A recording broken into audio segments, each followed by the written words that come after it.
বন্ধুরা, আজ থেকে ঠিক 25 বছর আগে 2000 সালে আইসিসি চ্যাম্পিয়ন ট্রফির ফাইনালে মুখোমুখি হয়েছিল নিউজিল্যান্ড ভার্সেস ভারত।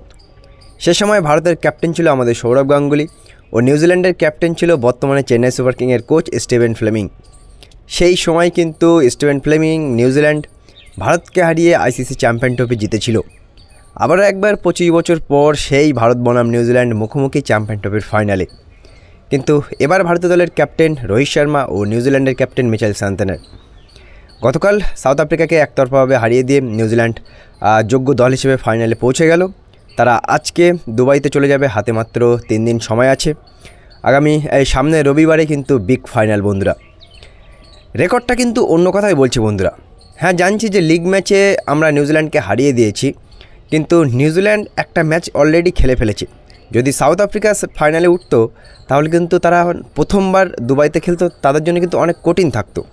কিন্তু যেহেতু নিউজিল্যান্ড একবার দুবাইয়ের মাটিতে খেলে ফেলেছে, সুতরাং নিউজিল্যান্ড কিন্তু অনেক পরীক্ষা নিরীক্ষা করে আসবে। বরুণ চক্রবর্তী 5 উইকেট নিয়েছিল, বরুণ চক্রবর্তীর বল তারা অলরেডি দেখে আসবে। তারা কিন্তু অনেক ইন্টেলিজেন্ট একটা টিম, তারা কিন্তু ভুল থেকে অনেক তাড়াতাড়ি শিক্ষাটা নেয়।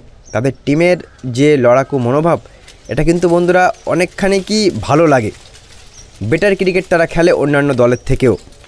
আর আইসিসি টুর্নামেন্টে এখনও পর্যন্ত নিউজিল্যান্ড ভারতের বিপক্ষে যে দুটো ফাইনাল খেলেছে সেই দুটোই জিতেছে বন্ধুরা। এই একটা রেকর্ড কিন্তু ভারতের বিপক্ষে খুবই একটা বাজে রেকর্ড আর কি ভারতের। কারণ 2000 সালে আইসিসি চ্যাম্পিয়ন ট্রফি হেরেছিল ভারতের কাছে, ভারত হেরেছিল নিউজিল্যান্ডের কাছে।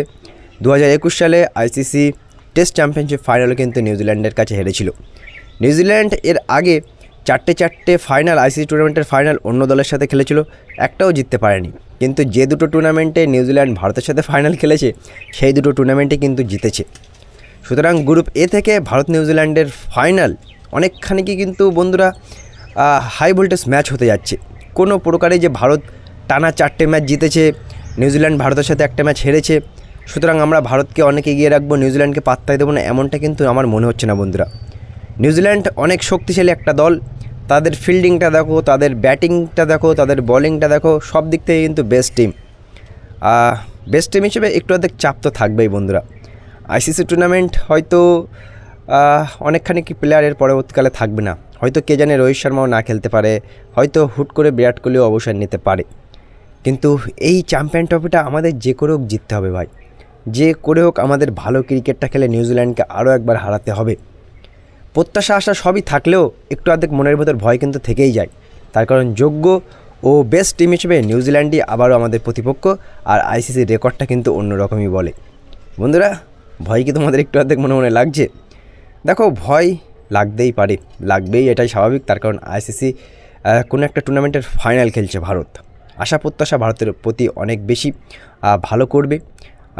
টেনশন থাকলেও আমাদের আশা ভারতীয় দল ভালো কিছু করবে।